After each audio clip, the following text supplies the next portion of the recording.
What's up once again? Welcome back to the Emperor Atheist channel with your host, Emperor Atheist. What's going on, y'all? Before I start, as I usually always do, I'd like to thank all my viewers, all my subscribers, new and old. Hope y'all been enjoying my videos and sharing my videos. Like I said before, please join me on Twitter. Follow me on Twitter. I follow back.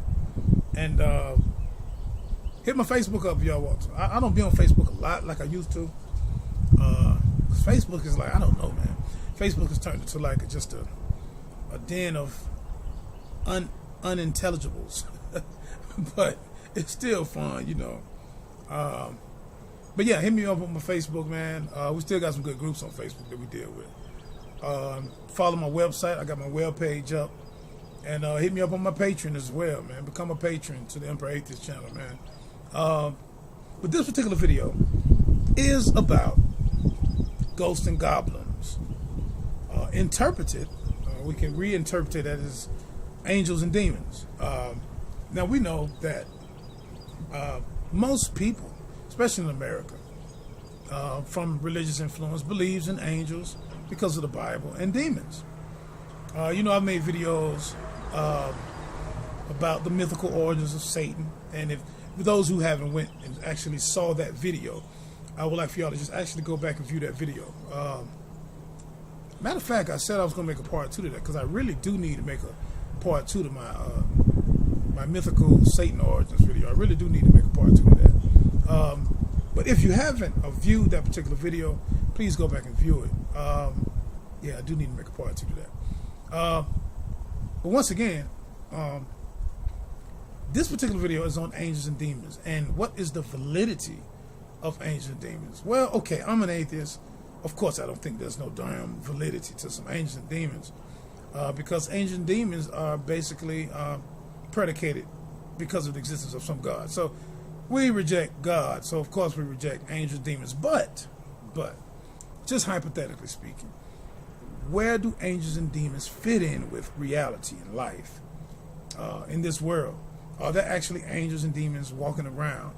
Is there actually some type of, you know, something outside of the material world that we just don't understand?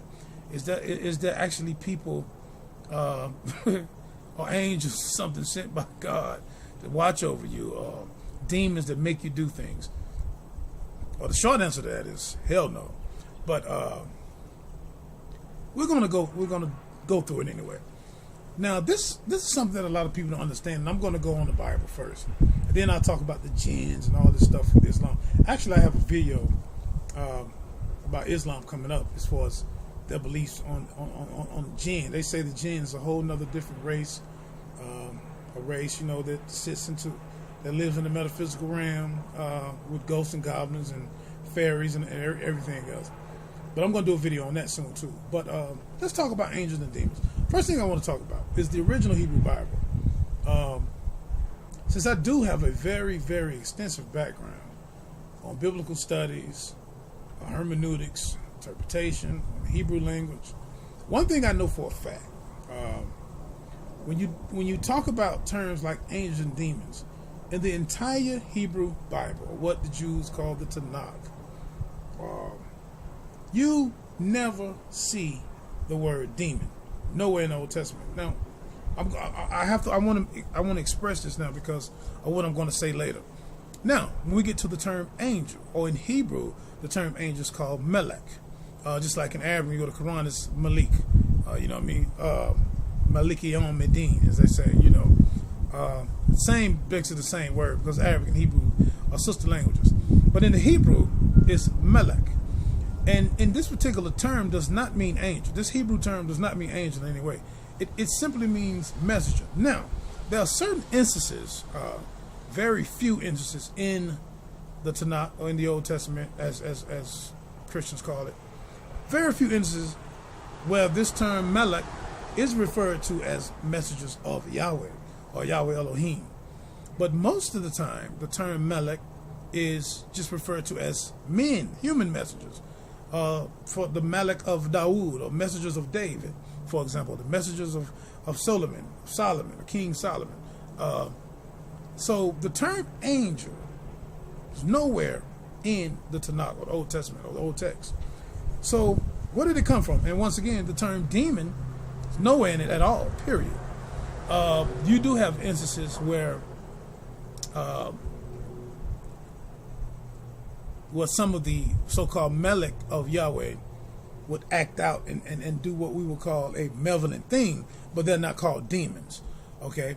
And you already know that the so-called idea of hellfire is nowhere in the original Hebrew Bible either. So, well, I won't say original, but the oldest copies that we have, because there is no original Hebrew Bible. So let me correct myself on that. So where did these particular terms and ideas come from? If anybody did view my my video on the mythical origin of Satan, then you know that I went all into Zoroastrianism and the old Indian ideologies and pantheons, and actually showed where this particular enemy, this good versus evil, what we call religious dualism, where it actually came from, which predates the Bible story. And even the Old Testament itself didn't even have an enemy for Yahweh until later on around 300 BC.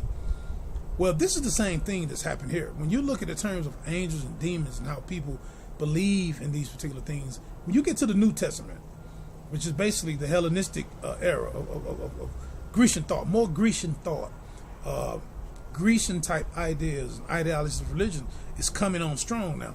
Now you get into the propositions of people actually believing that demons are making them sick or demons are making them do bad things. This is why you come to a lot of scriptures. Well, everybody knows this particular scripture where Jesus is casting out demons out of pigs, casting demons into pigs out of people and making them run off into the sea. Y'all know these stories. Or casting demons out of certain people. You never saw this anywhere in the Old Testament or in the Tanakh.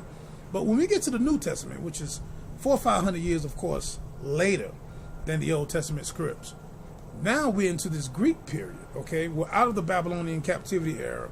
We're out of the we're past the Maccabean revolt era. Now we're in more of a Grecian era, Grecian type thinking. You see that demons they have basically integrated demonology into this so-called man-made Christianity, and they become one. Not just demonology, but angelology too. So now they've become one. So now angels have bigger roles now. When you look in the book of Revelations, and when you look at Paul's writing, angels have more metaphysical, supernatural roles than they did in the Old Testament. And hopefully I'm not losing anybody on what I'm particularly saying here. I'm trying to be very clear.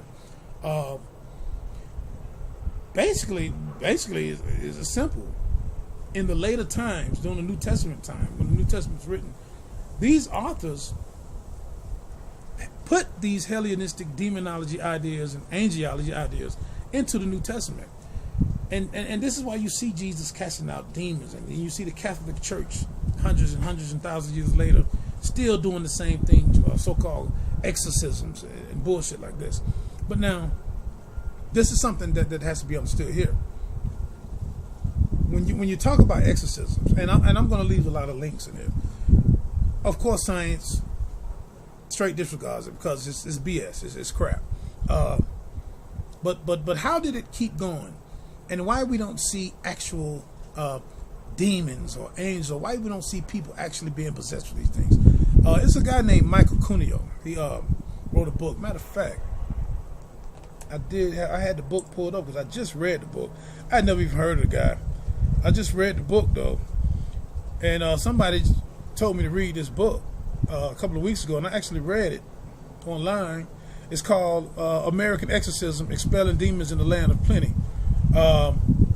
Michael Cuneo, I think that's how you pronounce his name. But I'm gonna put the link in there. And this guy has actually done over 50 exorcisms in his life. He was of course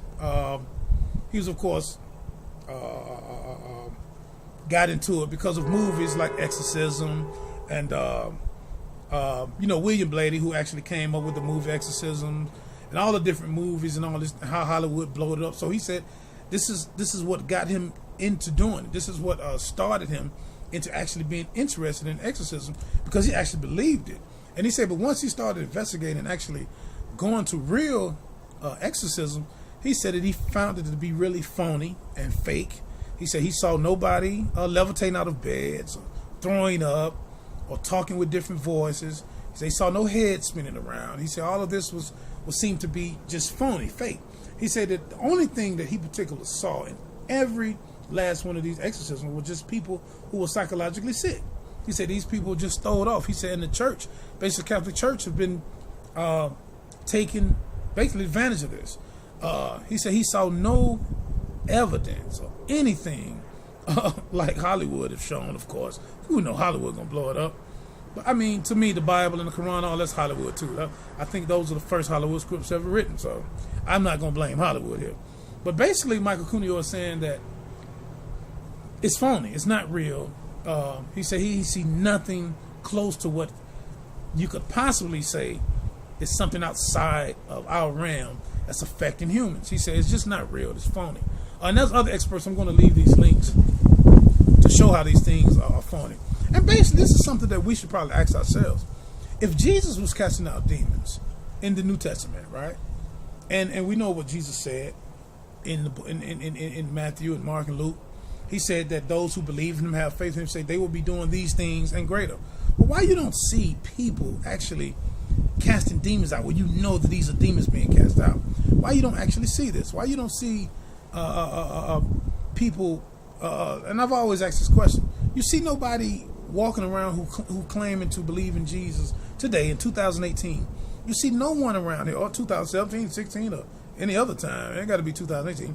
You see no one ever claiming the power of Jesus that healed the blind, has healed anybody sick. I've already done basically a talk on prayer and how Science, American Heart Journal Association, actually showed how fake intercessory prayer was and how it didn't work. So we have actually peer reviews and pew studies to show how these things are phony. But yet the Bible and the Quran say if you pray and make dua and pray to Jesus, or these are things he will answer your prayers. And Jesus says that 2 or 3 are gathered together in my name, then I am in the midst. I can't tell, Jesus, you missing. As far as demons and angels, intelligent people just can't accept things like this. And like I said, I'm going to leave these links in the video so y'all can go check it out.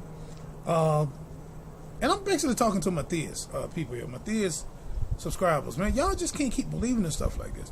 Just ask yourself some of these questions. If Jesus did these things, why you don't see people casting out demons today? And surely, if it's a demon actually possesses a human being, surely it wouldn't be no question. It's got to be some signs or some type of criteria that we can say, oh yeah, that was a demon and that man, he wasn't just crazy. I mean, think about it, man. But we don't have that. We don't see that. We don't see people. We don't see people actually. We don't even see religious people taking exorcism serious.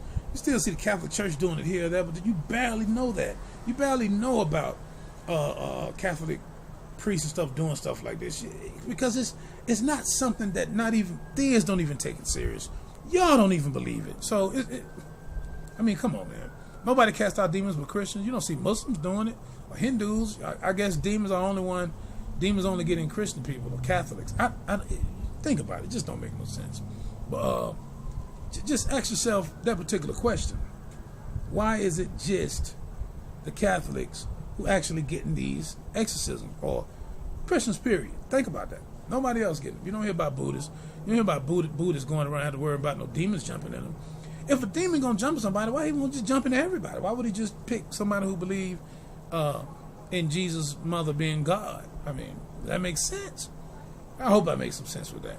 But once again, man, thanks for liking and sharing my videos, y'all. Like I say, man, go visit my website. The book is coming. And I'll say that this is it. This is the year. It's coming in a couple of weeks, matter of fact. It's coming in a couple of weeks, and everybody gonna have access to it. I'm gonna let everybody know where to go get it at. So thank you for watching my videos. Thank you for liking and sharing. I'm Emperor Atheist. One more thing. Like I said, y'all, there's no such thing as angels and demons. Calm down. It's just Hollywood. I actually grew up on those movies. I love them. Exorcist. But come on, man. It's stuff fake. It's not real. So once again, this is Emperor Atheist.